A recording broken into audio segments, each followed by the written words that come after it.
Greetings guys and gals, my name is Thad and welcome to the last video concerning Dragon Age Origins on this channel. It's the epilogue in which I just say what I think of the game in general and how I think the playthrough went. So if you're expecting exciting gameplay, then yeah, no need to watch this video. It's just to give my opinion of the game. Now I didn't write down any, elaborate reviews, so I'm just going to blather away now and tell you what I basically think of the game in general. Let's see. So the first thing I want to note, concerning the playthrough is I actually thought it would be longer. I remember a time where I even thought it could be a longer playthrough than the Gothic 3 playthrough, but oh boy was I wrong. 160 parts. Okay, there were some parts that I had split in two, so basically, there is a little bit wiggle room in the number of videos.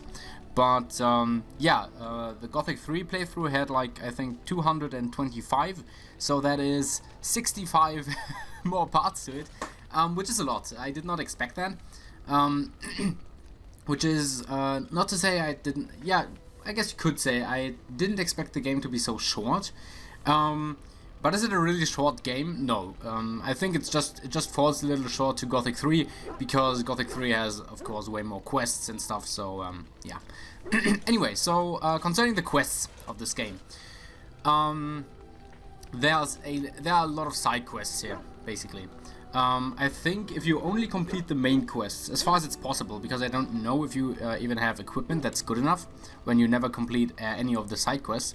Remember, we played on the easiest difficulty without a mage, so maybe a mage could have made a huge difference here, but basically what I'm trying to say is if you're only playing the main quest, this game could be very short, actually. I don't know if you'd be able to complete in like a day, but I'd say it would be a little bit ambitious, but it could be done, I think. It's not too outlandish. I think we needed like sorry about that. I think we need about 40 hours now, and it's fine. It's, very, very good length, actually. It's not too long, not too short. Yeah. The quests, I like the quests, I like the storylines. If I would consider talking about it in arcs, so, the Brazilian Forest arc, the Major's Tower arc, the Denrim arc, etc. And I think every single one of them has its qualities, definitely. I would say the Brazilian Forest arc, that's the thing I hated with the Brazilian Forest. First, the thing I loved about the Brazilian Forest, it's the ambiente, it's the trees, it's level design. It's very nice. It's a bit too linear for my taste, though, and that's actually a problem in a lot of the game. The game is always very linear, and that's kind of weird because on one hand it gives you this freedom with many of the side quests. You can do them in what order you wish, and so on and so on. But the level design itself is very linear, and it doesn't really lend itself to that many side quests. Again, if I compare it to Gothic, which I know it's not really a fair comparison because Gothic is an open world game, and this one is not really. So take that with a grain of salt. But such an open world game like Gothic really lends itself to many side quests because you have a great open world. You can do them in whatever order you wish. Go there, go there, go there. And here it's just like, imagine it like, let's look at the map, and I can maybe show you what I mean by that. Just go here. Indeed. Yes. This is the only time I took Stan with me. So the only worlds here basically that are a little bit larger is the Brazilian Forest, the tower, and I would say, yeah, the Frostback Mountains. Even though the Frostback Mountains, yeah, let's count them. So we have 1, 2, 3, 4. Yeah, it's because of could I count Frostback Mountains and Orzammar as 1? No, you know what? Let's count them differently. So 5. So you basically only have 5 levels, okay? That are very linear, and you have 5 levels, but at least, I don't know, like 50 side quests. The problem is now that you need to what's the word? Split those 50 side quests up onto those 5 levels. And that just, the consequence of that is that you have to return again and again, especially to the Brazilian forest, to do the side quests there. And is it annoying? Yes, I think it's annoying, quite frankly. Because the levels themselves don't change, right? So you've basically seen all of the level, and then you are forced by the game, well, not forced, it's side quests, but if you want to do all the side quests, you are forced to return and do them.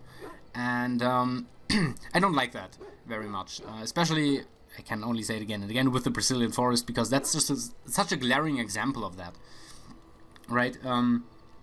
You have to return there at least 3 different times, on 3 different occasions, just to do side quests, and it kind of takes a little bit of joy out of the level itself, because the level itself, while linear, it's not like they're bad levels, right? And the first time you are there, it's very cool. Like, even if the level design is a little bit linear, it's very cool. The way it's designed, the way the atmosphere is there, it's just nice. Even though the linearity of the things, especially in the forest, kind of takes away from the atmosphere a little bit, but okay, yeah. So that much to level design and quests. Now I have to say another thing about the quests, and that is a huge negative thing. So prepare yourself. The quests are bugged. That's just a fact at this point. That's not me being hateful towards the game, you know. But every single time I played through this, I played through the whole game 2 times, and through maybe half of it 1 time. So 2.5 times I've played through this game, and never in all of these playthroughs have all the quests worked as they should. And that really should give you something to think about. And what is an even bigger problem here is that it was different quests that were bugged, right? So I can imagine that if you get very unlucky with your playthrough, there are like 6 or 7 quests here that just don't work as intended. And as a game that basically prides itself with its side quests and its lore, it's very problematic if 6 or 7 side quests don't work. Yes, you could reload the game at a certain point just to play the quests, but that's not the point of it, right? If the quests don't work the first time, they just don't work, and I don't like that. I think that's even the biggest negative point I have about this game is the quests that sometimes don't work. Yeah. And the problem with that is also that you just don't know if the quests worked or not, right? I remember one of the parts I was just searching for this one quest, and I was searching to the point where I basically wasted a whole part just searching for this one side quest, and then and then after the part I looked it up, and it turns out the quest was bugged. So that is very disappointing. It's not that big of a thing, but I would like to mention it because it really sticks out, kinda. Yeah. Anyway, so that was about the quests, about the levels. Now let's get to the story, and I think this is where Dragon Age Origins really takes the cake, because the story is just amazing, in all its aspects. I can't stress that enough, how emotionally invested you can get in the story. Every single one of your companions has a unique side story. We didn't explore them all because that would have just taken too much time. But if you're really into that, you can do that. You can just talk to your companions. Every single one has something to say to you. There are all these different codex entries. Just look at that. Culture and history, 64 entries. Right? Books and songs, 33. Both of those, you can just play the whole game without reading those. But if you want to read those, you will find out that the game is so rich in history and lore. And it's amazing. It really is. Now, the only problem I have with that, yes, I even have a problem with that, even it's the greatest strength of the game, is that the story is, it tells itself in these letters and books and stuff, so you have to read a lot. And yes, I know that's not technically a negative, but that's well, it's not that well implemented in the game. The lore of the game is not very good implemented, but it's very, very hard to do so. And I can think of almost no game with a rich lore that can do this, because at some point it's just getting too much. And the game actually does a pretty good job with it, but you know, the more lore you have, the more difficult it is to implement it in the game itself, right? So, yeah. But story-wise, it's the greatest strength of the game. The cutscenes, the conflict, the the drama. It's very tragic, and that's what I want to say. What did I love about Dragon Age Origins? Because as much as you'd think that this is actually a happy story and a feel-good story, it's not. By all means, for me, Dragon Age Origins is a very tragic story. For the most part. I mean, yeah, there are moments of bliss and feel-good moments, but they are very few in number. This is, I would say, almost by design, a very tragic game. Because you have to make decisions, and sometimes the outcome of the decision is a bad one, no matter which way you take. And yeah, that's also a thing I want to mention. The freedom of choice in this game is very cool, especially for its time. Your actions and decisions have consequences, always. And yeah, that's just very cool. I love it. Okay, yeah, that's about the story. It's good. It's really good. That's where Dragon Age really takes the cake, as I've said. Now, the combat system. It's good. I'd say it's good. You know, it's not super exciting. It can be very difficult. Oh yeah, that's what I want to talk about. Especially within the combat system. Wait, how much time did I? Okay, we're at 30 minutes now. 13 minutes. So I can talk a little longer. The combat system, and the difficulty of the combat system.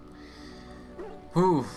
The combat system itself is not too special. I'm not a fan of pausing the game too often, but with this kind of game, I can kind of understand why they took this route. And you know, as I first played Dragon Age Origins, I actually had to stop because I just hated it. I hated the way the combat was. So I just, you know, played through the first 30 minutes, and then I just said, nah, it's not a game for me. And then I did that a second time, and again I was just like, ugh, this game, man, I just can't with it. And then I started it up a third time, giving it a third try, and then I completely fell in love with it and played it in like 3 or 4 days. But yeah, the takeaway here is that the combat system is something you need to get used to if you're not already familiar with those kinds of games where the combat system works like that. Because of course Dragon Age Origins isn't the only game that has that kind of combat system. So it takes some getting used to, but after you got used to it, it's pretty nice. Like I said, I'm not a huge fan of the pausing. Don't like that too much, but other than that, it's fine. Now, the difficulty spikes. Oh boy, now there are some difficulty spikes in this game. I noticed that the first time I played through it as well. Although I played on a way more difficult setting, right? And I thought, okay, maybe it's due to that. And you can actually see that in my melee only playthrough.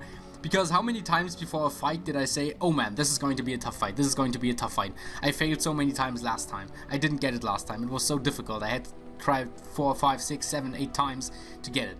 And then it was just a piece of cake.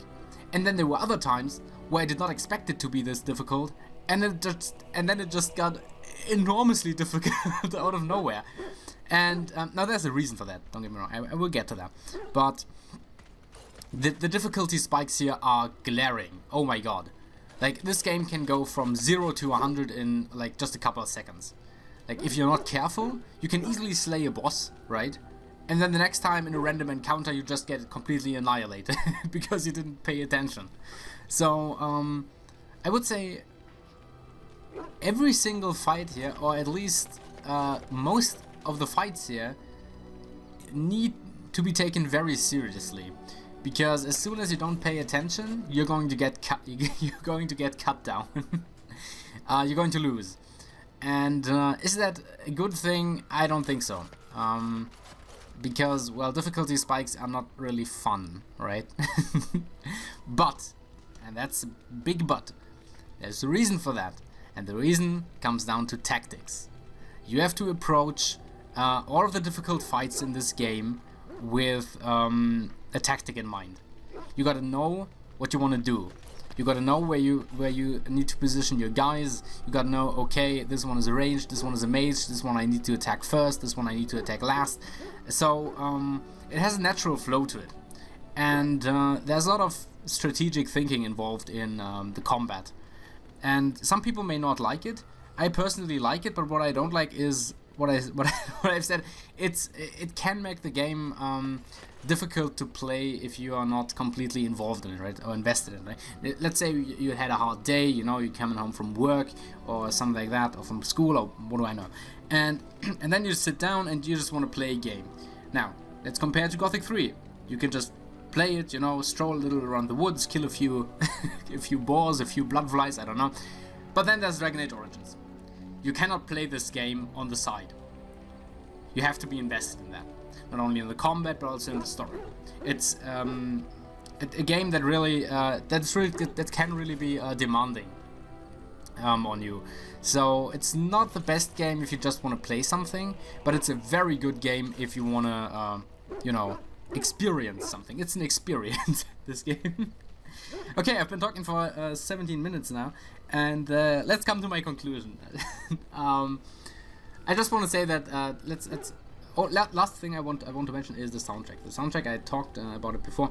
It's just a great soundtrack. It's so good, but again with the buts, it just most of the time it fades so much into the background that you can't even really notice it. I mean, with my videos in general, I talk a lot, so you can't hear that much of the soundtrack, but I can't either, so yeah, there's that. And then the cinematics, the soundtrack is just amazing. Even this soundtrack in the camp is just amazing. Yeah, gents, thanks for the chorus. The soundtrack is really cool, and it's a shame that most of the time it fades really into the background, right?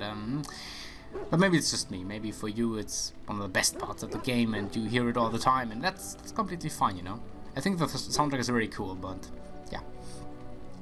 Okay then, final verdict. It seems like I complain a lot, but if you think that my complaints actually make me think that the game is bad, then you didn't really pay attention. Because I love the game, definitely. I love the story, I love the characters, I love the soundtrack, I love the level design, even though it's a little bit linear. I think the most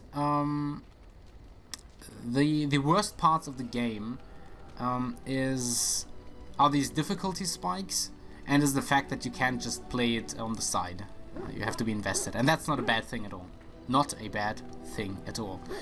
I would even say it can be a good thing, because it shows you that the game really draws you into it, right? With the soundtrack and the story and the lore and just everything. It's the whole package, basically. Most things it falls behind have to do with gameplay aspects, but that's fine, I think. The way it presents itself is very, very good. So if you are interested in a compelling story, if you're interested in complex characters, interesting storylines, deep lore, of course, by all means, play Dragon Age Origins. It's a damn good game. I'd give it an, let's say, 8 out of 10, if I had to do it like that. It's a pretty good game. I gotta give it that. It has some flaws to it, definitely. And but if you are able to just look aside for them, focus on the story rather than the gameplay too much, then it's an amazing experience. And every role-playing fan should consider playing this one. I mean, it's very old, so most of you probably already played it. Yeah, what can I say? It's a great game, and I don't know what game I will play next. honestly, but it won't be as long as I think. I think I'm gonna play a little shorter game, like an in-between game, basically. Anyway, yeah, 8 out of 10. Very great game. A few gameplay flaws, but you know, that aside, pretty good game. Okay then. I hope I'll see you next time, and I also hope you enjoyed my little epilogue / review of Dragon Age Origins. I hope I see you next time, and until then, have a nice day, have a nice night, and of course, as always, have a nice time.